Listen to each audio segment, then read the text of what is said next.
The funny thing about telling stories about the rock world is that the real stories are crazier than anything I could ever make up. Sometimes to the point where I say, no one will believe this. New York in the 70s was very interesting. It was very interesting from an artistic point of view. You know, for me, it was an amazing place to be in the 70s. We were able to faithfully recreate this wildness, this wild nature and the debauchery of the period without toning anything down. We get a peek into that time, a time that really is a beloved time by many people who are fans of rock and roll, particularly American rock and roll and New York City rock and roll. We are telling our story in the most exciting environment imaginable because all the people that we still draw inspiration from today as musicians were there.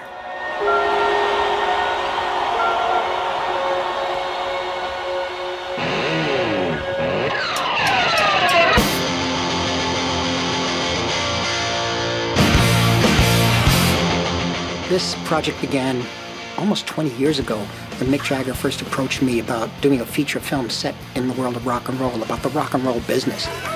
I just had this idea for a movie.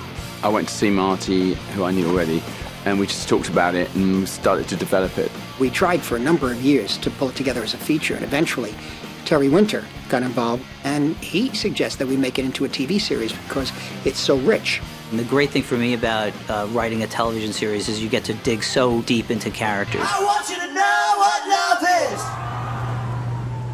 Well, the city of New York in the early 70s was at this low point with a crime rate that was really high.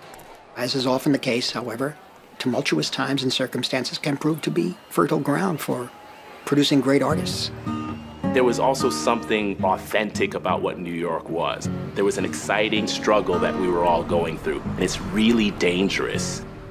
What I think is interesting about this period of time is there's a lot of despair in the world, and all that anger and frustration is channeled into the music. The 70s was the most interesting period because so many different things were happening. 73 specifically was the year that punk, disco, and hip-hop all were invented within a 6-month period of each other, within about a 5-mile radius of each other in New York City. We recreated Max's Kansas City, and Devin is hanging out there, as well as Bruce Springsteen, John Lennon, Bob Marley and Peter Tosh are on stage with the Wailers. And I said, no, wait a minute, this seems very stacked with very famous people. Are we just loading this scene with recognizable faces? And the producer said, no, this was a real night. A night that didn't seem historic at the time because it was just another great night of music in New York.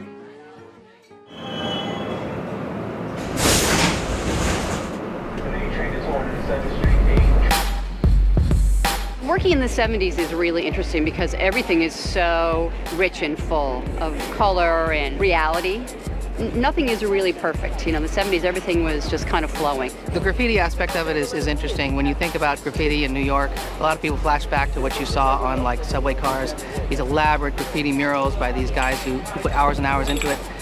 That hadn't really come about in the 70s yet. True graffiti, people were running up, tagging something, and getting out of there. And so that's what we try to recreate with the scenics. We looked at a lot of research, and I told the scenics, you know, if it's taking you more than 30 seconds to do that, you got caught. Some places in the city don't want us to put graffiti all over the place. So the art department would hire the graffiti artists to make the tags on just cardboard. And I just photograph them, high-res photography, and then our compositors will take them one at a time and put them on the buildings, and we'll just use reference photographs.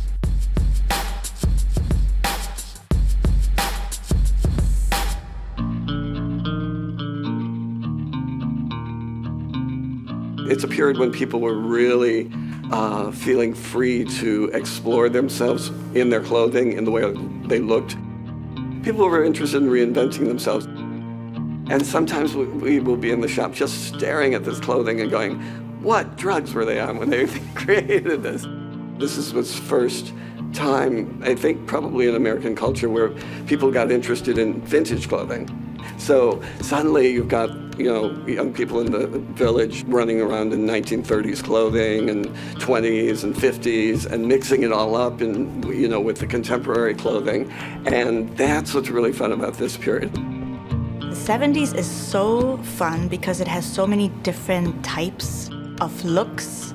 You have your rock star, you have your glam rocker, you have your punk rocker, you have the mainstream, you have the hippies, you have like the leftover 60s. So it was a lot going on in the 70s. Evan, hi.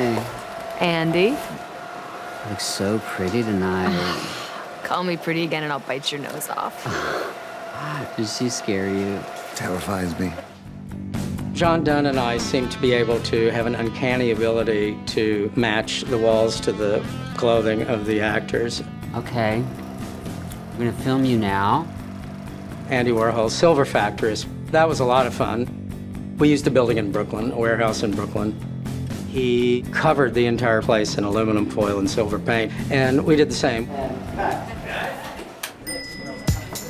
Who and what, Cece? American Century is our home base set, really, in a way, and it's Richie's office and the front office, the elevators. When you go in there and you see all the things you don't see anymore, like the reel-to-reel tape boxes, the different kinds of playbacks, you know, the cassettes, you know, all the equipment, and all the stuff that's laying around, and the magazines that don't really mean anything anymore, and yeah, it really brings you back.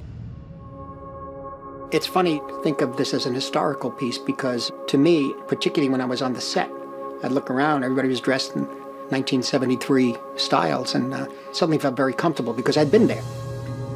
I lived through this one, so I got very strong opinions on the way things should look and sound.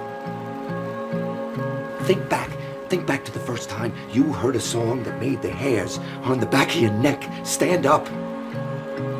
It was just an absolute insane time period and an insane business. Made you want to dance or go out and kick somebody's ass. That sort of encouraged incredibly raucous, irresponsible, but very fun behavior. That's what I want.